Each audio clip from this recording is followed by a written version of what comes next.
Hello বন্ধুরা, কেমন আছো তোমরা সবাই? আশা করি সকলেই খুব ভালো আছো।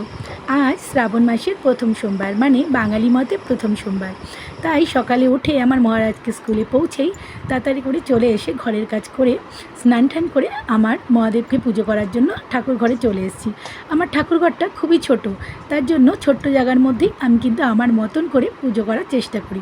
দেখলে একটা পাত্রে আমি আমার মহাদেবকে বসিয়ে প্রথমে একটু নর্মাল জল দিয়ে তার অভিষেক করে নিলাম। এরপরে আমার পুজোতে যা যা লাগবে মোটামুটি সেগুলো গুছিয়ে নিচ্ছি, কারণ পুজোতে বসে বারবার উঠতে না একদম বিরক্ত লাগে। তাই দেখো এখানে নিয়ে নিয়েছি গঙ্গা জল, দুধ একসঙ্গে মিশিয়ে, আতপ চাল, একটা কলা, আর এখানে নিচ্ছি ঘি, মধু আর অগরু।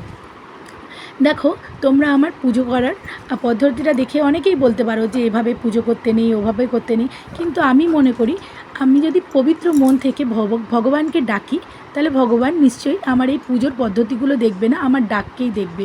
তাই আমি আমার নিজের মতন করেই পুজো করার চেষ্টা করি। তো যাই হোক, তোমরা দেখতে পেলে আমি ঘিটা নিয়ে নিলাম, ঘিটা দিয়ে ভগবানকে ভালো করে মাখিয়ে নিচ্ছি। জানো বন্ধুরা, আমার এই মহাদেবকে পুজো করার পিছনে আমার পতিদেবের কিন্তু বড় হাত রয়েছে। সে কিন্তু প্রতিদিন আমাকে স্নান করার পরে যখন পুজো করি মনে করতে ভোলায় না যে মহাদেবকে স্নান করাতে হবে। তার কাছ থেকেই আমার এই সব পদ্ধতিগুলো শেখা। সে প্রচণ্ডভাবে মহাদেবকে ভক্তি করে এবং পুজো করে। তো যাই হোক, এরপরে কিন্তু আমি নিয়ে নিলাম মধুটা মাখিয়ে নিলাম ঘিটা মাখানোর পরে। অ্যাকচুয়ালি যেহেতু ছোট্ট জায়গা আর আমার মহাদেব শিবলিঙ্গটাও খুবই ছোট, তার জন্য একটু প্রবলেম হচ্ছে, তোমরা কিন্তু এগুলোকে ইগনোর করে দিও। তো এরপরে নিয়ে নেবো অগরুর গন্ধটা আমি জানি না কেমনই আমার একটা লাগে, একটুখানি আতর আর গোলাপ জল মিশ্রিত একটা গন্ধ পাই। তো যাই হোক, ভগবানের জন্য যদিও বলতে নেই, তবুও এই যে নিয়ে নিলাম। এবার আমি অগরুটাকে দিয়ে ভালো করে আমার মহাদেবকে মাখিয়ে নিচ্ছি। অ্যাকচুয়ালি কী বলো তো বন্ধুরা, যখন নাকি তুমি তোমার নিজের মতন করে পুজো করতে পারবে, যখন নাকি তোমার নিজের মতন করে ঠাকুরকে ডাকতে পারবে, তার থেকে ভালো লাগা আমার মনে হয় কিছুই হয় না। যখন তুমি কারোর পদ্ধতি ফলো করবে, তখন না সবসময় মনের মধ্যে একটা ভয় থাকে যে আমি কোনো ভুল পদ্ধতিতে করছি না তো, ভুল করছি না তো, এর জন্য আমার কোনো পাপ হবে না তো। তো এর জন্য আমি মনে করি আমি আমার নিজের পদ্ধতিতে পুজো করব, ভগবানকে নিজের মন থেকে ডাকবো। আশা করি ভগবান এতে খুবই খুশি হবেন। তো যাই হোক, আমি প্রথমে একটু দুধ আমার মহাদেবের মাথায় দিয়ে দিলাম, আর এবার দিচ্ছি আতপ চাল।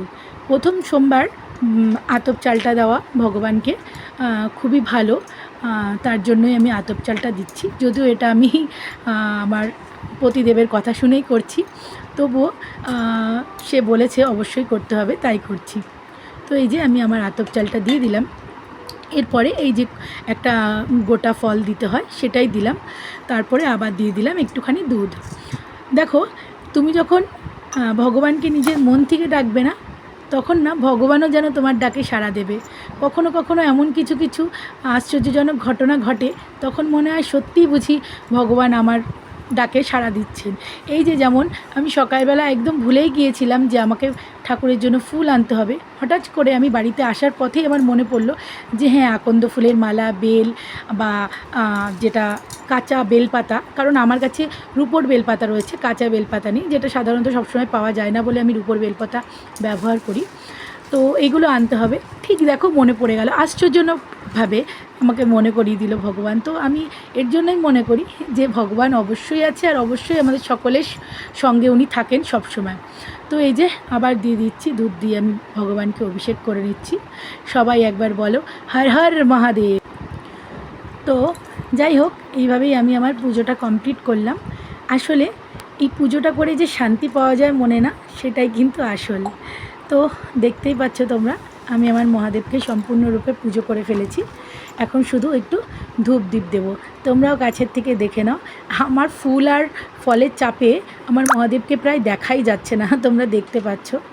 তো এই তো আমার মহাদেবকে একটু ধূপ দেখিয়ে দিলাম, আর আমি এবার ধূপ কাঠিটা আর কি ধূপদানির মধ্যে দিয়ে দেবো। তোমরা কিন্তু প্লিজ আমার এই ধূপদানিটাকে ইগনোর করো।